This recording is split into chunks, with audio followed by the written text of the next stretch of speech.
Hello बच्चों, स्वागत आप सभी का आपके अपने इस ब्यूटीफुल से चैनल एसएस नागौरी पर। आप सबको पता है कि हम रे ऑप्टिक्स पढ़ रहे हैं और रे ऑप्टिक्स में अपन ने लेक्चर नंबर 9 तक कवर कर लिया। आज अपन रे ऑप्टिक्स का लेक्चर नंबर जो 10 है उसमें ये बताने वाले हैं कि अगर इंसिडेंट रे को मिरर को रेस्ट पर मानते हुए इंसिडेंट रे को किसी एंगल से रोटेट कर दिया जाए, देन रिफ्लेक्टेड जो रे है वो कितने एंगल से रोटेट होगा। क्लियर। उसी प्रकार से अगर अपन बोले कि इंसिडेंट रे जो है उसको तो स्टेशनरी रखें, रेस्ट पर रखें और मिरर को रोटेट कर दें, तो रिफ्लेक्टेड रे कितने एंगल से रोटेट होगी। उसी प्रकार आप कहो कि सर मुझे तो दोनों को करना है, इंसिडेंट रे को भी और मिरर को भी, दोनों को ही रोटेट कर दिया जाए, देन रिफ्लेक्टेड रे पर क्या फर्क पड़ता है। तो पहले मैं हेडिंग लिख लेता हूं बच्चों आप लोगों के लिए। देखो, इफेक्ट ऑन इमेज, ऐसे लिख देते हैं, इमेज पर ही पड़ेगा या रिफ्लेक्टेड रे की बात है तो इमेज भी चेंज हो जाएगा। तो effect on image due to rotation. अब रोटेशन जो है वो मैं आपको केस वाइज बताने वाला हूं, ड्यू टू रोटेशन। तो फर्स्ट पार्ट बच्चों अपन ये ले लेते हैं, बिल्कुल इजी सा, कि मान लीजिए हमारे पास कोई मिरर है, मिरर को रेस्ट पर रखते हुए इंसिडेंट रे को किसी एंगल थीटा से रोटेट कर दिया जाए। तो मैं लिख रहा हूं बच्चों, इफ इंसिडेंट रे, केस देखिए आप पहले, incident ray is rotated by an angle theta while plane mirror is kept at rest, plane mirror is kept at rest. Okay, अब ध्यान से देखना बच्चों, अपन ने कहा कि मिरर को हम रेस्ट पर रख रहे हैं, यानी मिरर को जैसे है वैसे ही रखना चाहते हैं, और फिर हम क्या करना चाहते हैं बच्चों, इंसिडेंट रे को रोटेट करना चाहते हैं। तो ध्यान से देखना, मैंने कहा कि ये प्लेन मिरर है, और अगर ये प्लेन मिरर है, इधर बना लेते हैं थोड़ा, मान लीजिए ये प्लेन मिरर है। ओके, हमने कहा कि इस प्लेन मिरर पर जो इंसिडेंट रे है वो मान लीजिए नॉर्मली आई, अभी कोई एंगल ही नहीं है, क्योंकि इंसिडेंस एंगल जब नॉर्मली इंसिडेंट होती है तो इंसिडेंस एंगल कितना लेते हैं बच्चों, 0 लेते हैं, हाँ या ना। अच्छा, अगर ये नॉर्मली आई है तो इस तरह से ही लौट जाएगी, पक्की बात। ओके, तुमने कहा भैया मुझे इस इंसिडेंट रे को क्या करना है, थीटा एंगल पर घुमाना है, लेकिन मिरर अपनी जगह पर ही रहना चाहिए। ओके, तो मैंने कहा ठीक है, तुमने बोला बहुत बढ़िया, मैंने कहा ओहो, तुमने कहा आह। अब देखो, मैंने कहा कि ये जो है बच्चों, इसको मैंने घुमा डाला, क्या कर डाला, घुमा डाला। घुमा डाला कितने एंगल पर, थीटा एंगल पर, हाँ या ना।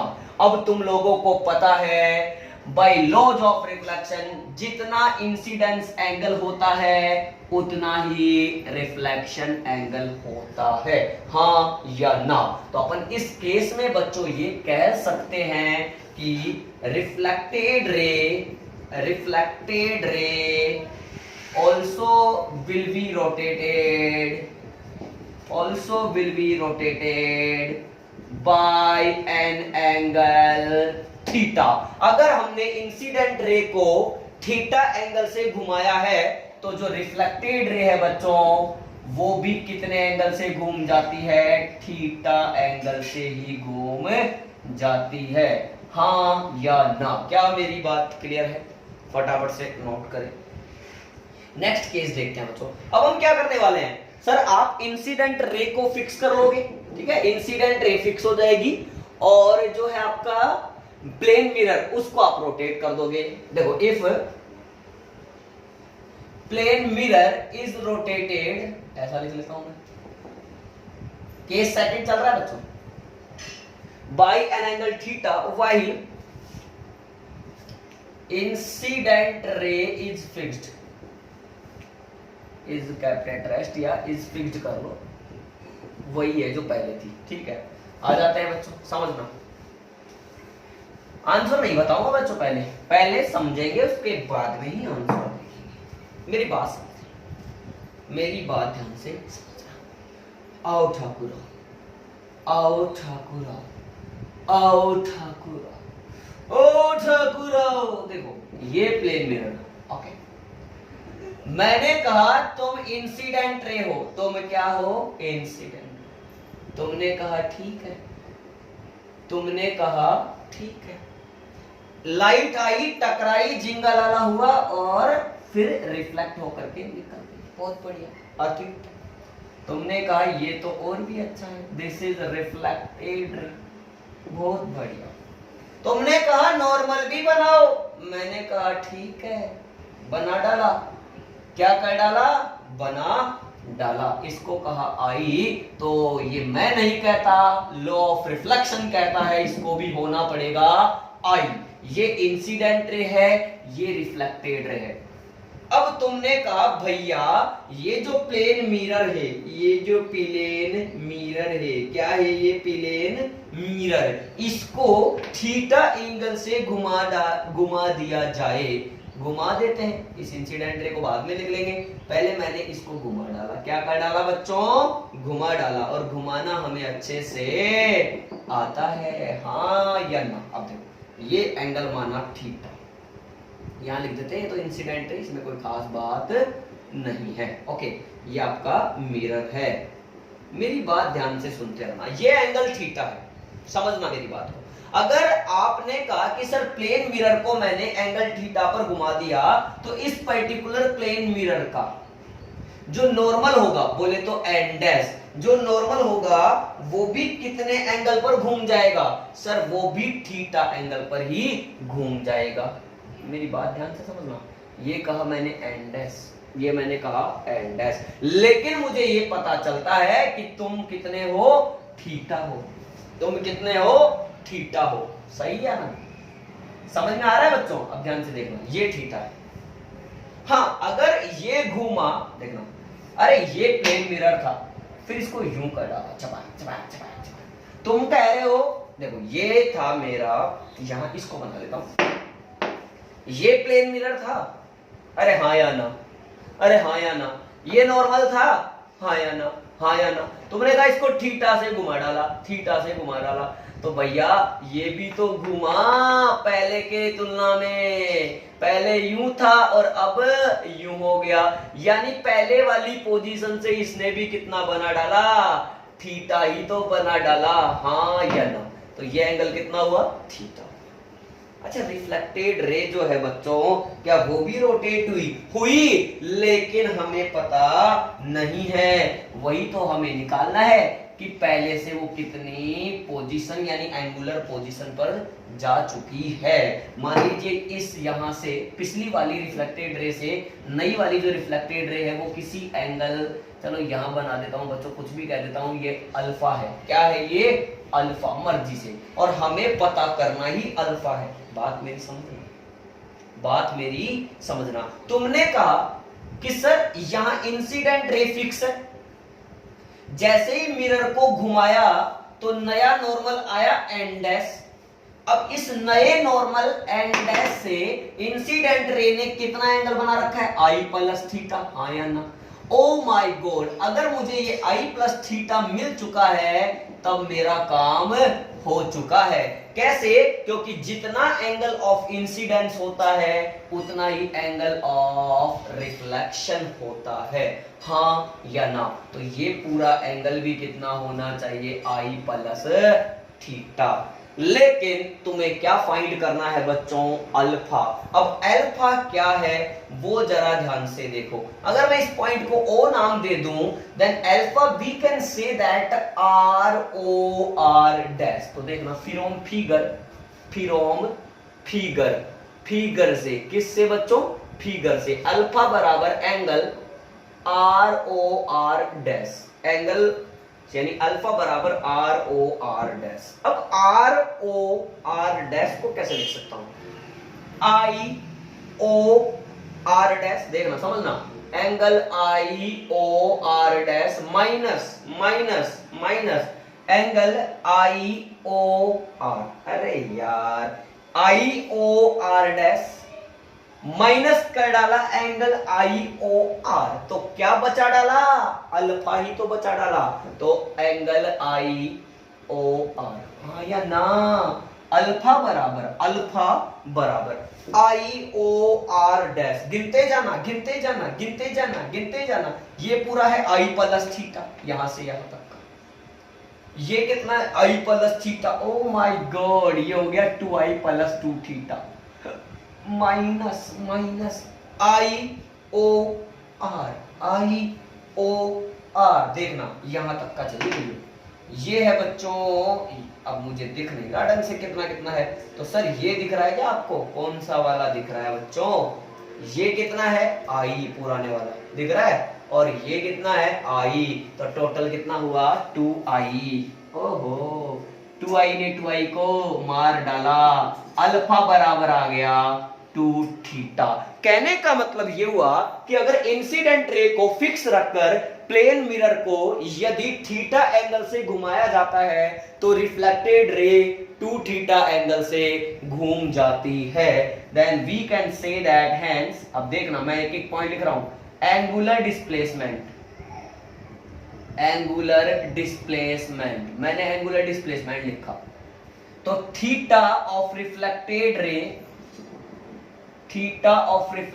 रे इज इक्वल टू कितना होना चाहिए बच्चों, 2 ऑफ थीटा मिरर, यानी अगर मिरर को जितने एंगल से घुमाया गया है उसका दुगना आएगा रिफ्लेक्टेड रे का रोटेशन।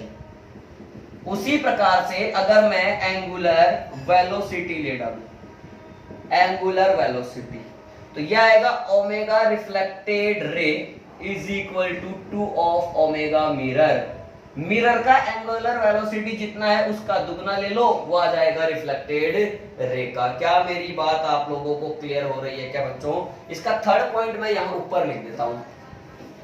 अब थर्ड पॉइंट क्या है वो भी देख लो आप, इसका थर्ड पॉइंट, इसका थर्ड पॉइंट है बच्चों, इसका थर्ड पॉइंट हमारे पास जो है वो है बच्चों एंगुलर एक्सीलरेशन। तो यार सेम है सारी बातें, आपको अगर एक आ गया तो समझ लीजिए सब आ गया। Alpha reflected ray is equal to 2 of alpha mirror, हाँ या ना? क्या मेरी बात क्लियर है? जो बोला वो चमका, फटाफट से पोज करके नोट करें।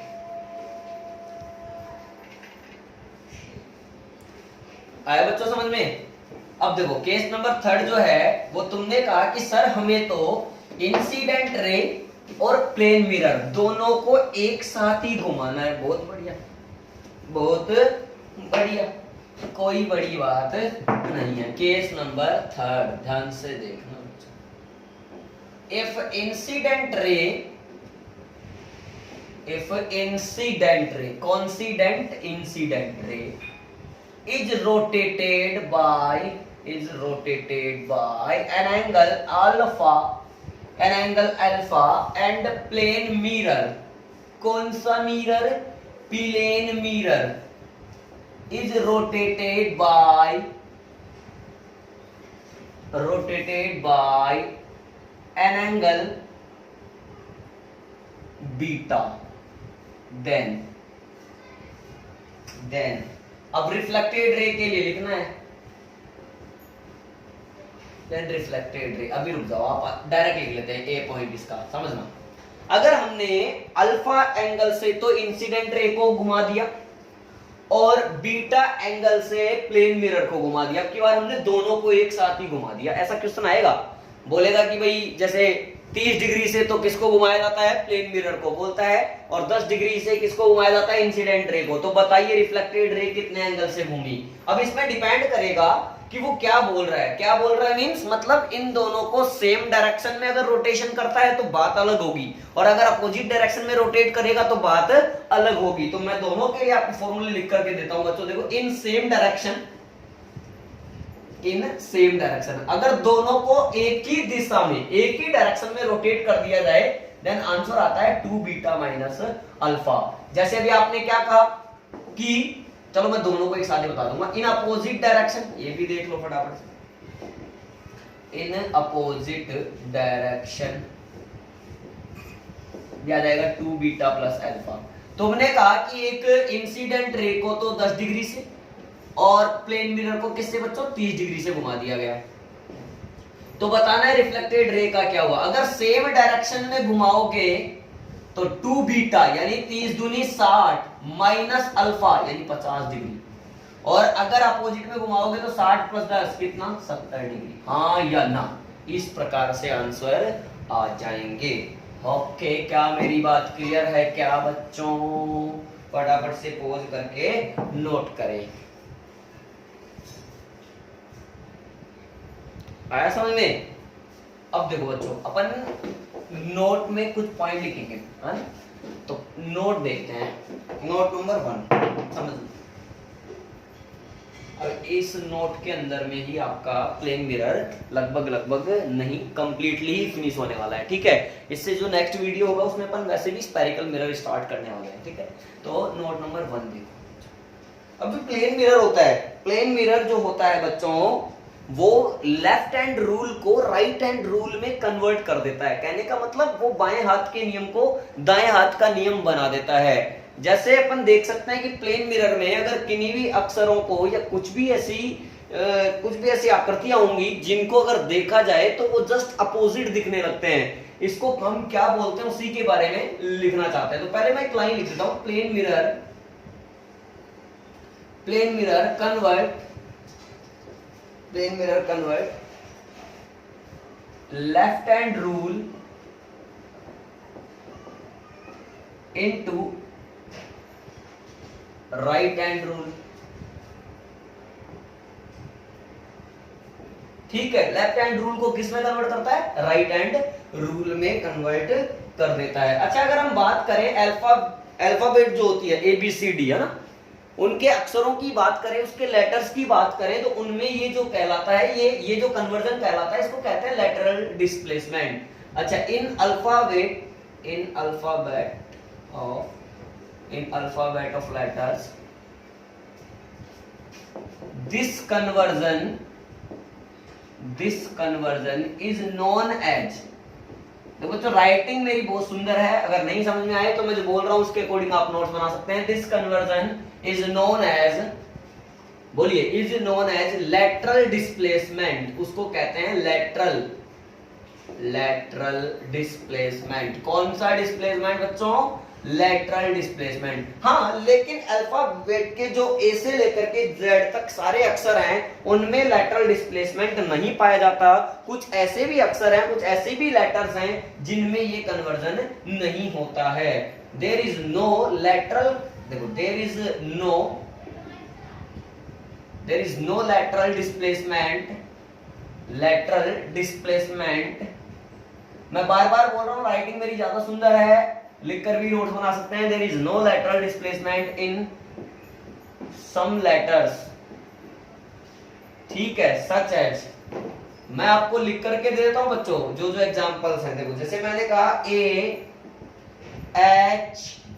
AHIO, फिर MVU और WXY और T।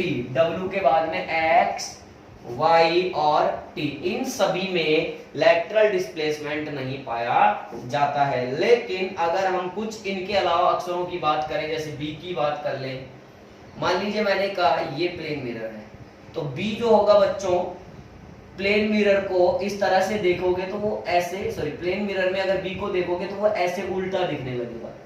इसको कहते हैं लैटरल डिस्प्लेसमेंट, है ना, ये है लैटरल डिस्प्लेसमेंट। अगर C को देखेंगे तो C यूं दिखेगा, अगर हम D को देखेंगे तो बच्चों D यूं दिखेगा। क्या मेरी बात आपको क्लियर हो रही है बच्चों? अगर हम E को देखेंगे तो E हमको यूं दिखेगा, अगर हम F को देखेंगे तो हमको F इस तरह से दिखेगा, जस्ट अपोजिट, उल्टा।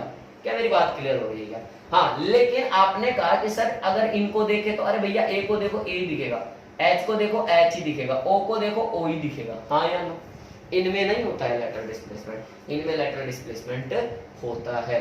फटाफट पोज करके आप नोट करें। अच्छा, पॉइंट नंबर 2 देखते हैं बच्चों, आप नोट कर लीजिएगा। पॉइंट नंबर 2 देखो नोट का,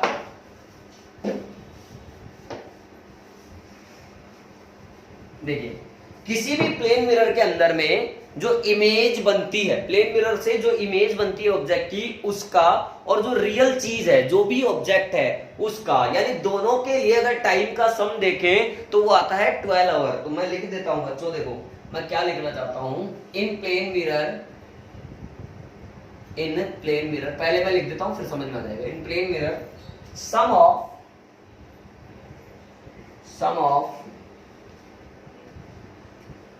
image of time, sorry sum of real time, ऐसे लिखते हैं, sum of real time and time of image. Okay, image घड़ी को देखना है, time of image is 12 hour, 12 घंटे होता है। जैसे मैं घड़ी की बात करता हूं, आप मेरी बात समझना बच्चों, ये घड़ी है, समझ रहे हो क्या?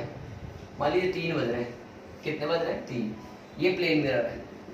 यार मेरी बात समझना, थोड़ा इधर बना लेता हूँ क्योंकि मुझे जगह चाहिए। हाँ, थोड़ा और इधर। 3 बज गए, ठीक है, बजने में दो।